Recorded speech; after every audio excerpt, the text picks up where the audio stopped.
Hello everyone, June here. Today I am going to show you how I made a butt. Yes, you heard that right. It is a butt. Granted, it is an 18th century butt, but it is a butt nonetheless. So I am sure that you are aware that throughout history, maybe you're not aware, if you're not aware, I'm going to tell you.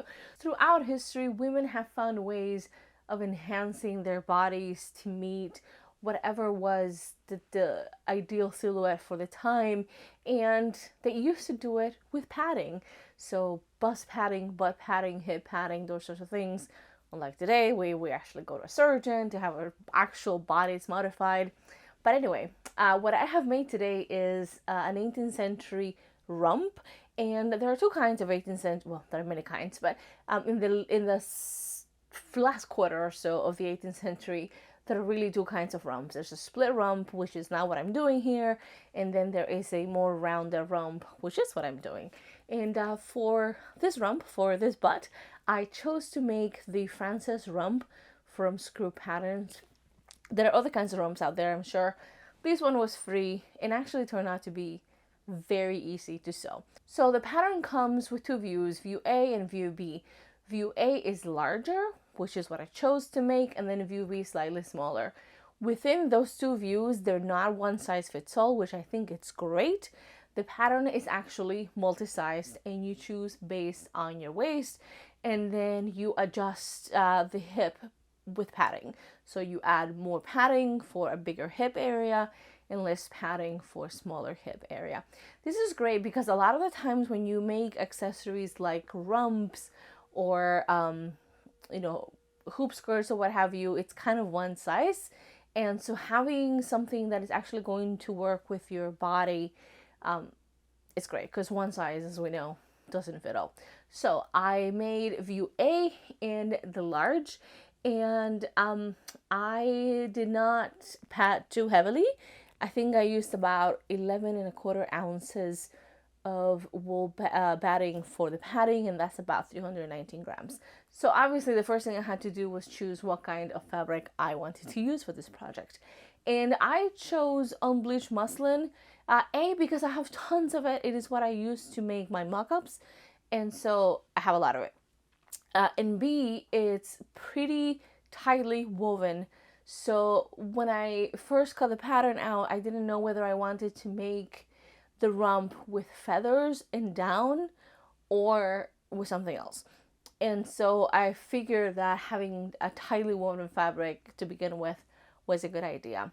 So I chose the muslin. I basically just cut out the pattern and I started sewing. The first thing you do is put the right sides of the fabric together and sew the curved side of the rump. And then you just turn it inside out, and then you sew along the quilting lines, which makes little pockets throughout the rump that you then get to fill. There's one center pocket, so one center section, and then there's a few more sections around it, with the last section, which is section 4, left unstuffed. This is a bit that actually comes around to your front, or not quite to your front, but the frontmost part of the rump, and that is left unstuffed. So once I had sewn those quilt lines for making the little pockets, I had to wait a whole day for the batting to arrive. I had to order it because I didn't have anything, and I decided that I actually wanted to make it in wool, so I bought some wool batting from Amazon. This is 100% wool batting. I bought 1 pound. And as I said, I only ended up using about 11 1/4 ounces of it. So once the wool got here, I just started stuffing. And I did this basically by eye. I didn't actually measure anything, although I did, make sure that both sides were pretty even. And I just stuffed until it looked like it was good enough.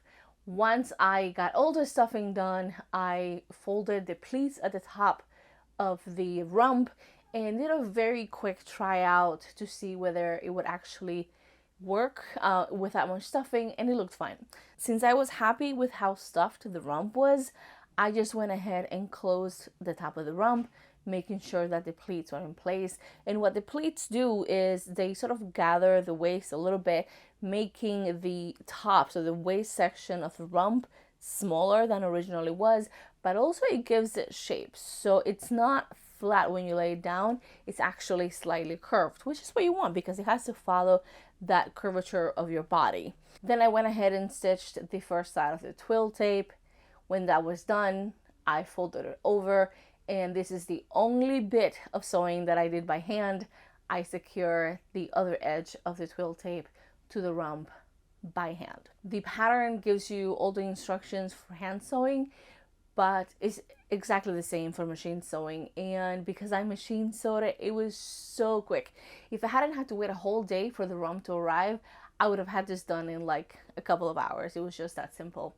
And I love how it looks. The muslin, as I said, is unbleached, but it kind of matches my stays because my stays are sort of cream on the outside. And yeah, now I have an 18th century rump. Here it is. Here is my butt.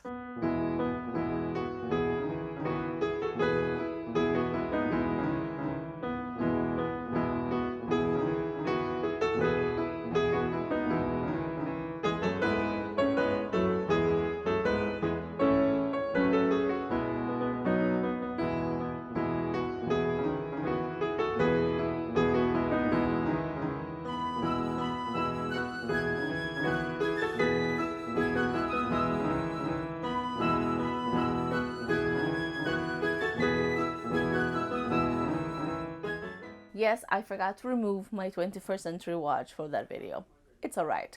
And yeah, stay tuned for the rest of this outfit. The event that I plan on wearing it to is in September. So there's quite a bit of time between now and when all of this is going to be finished. But if all goes to plan, it's going to be great. Thank you so much for watching. I will see you next time. Bye.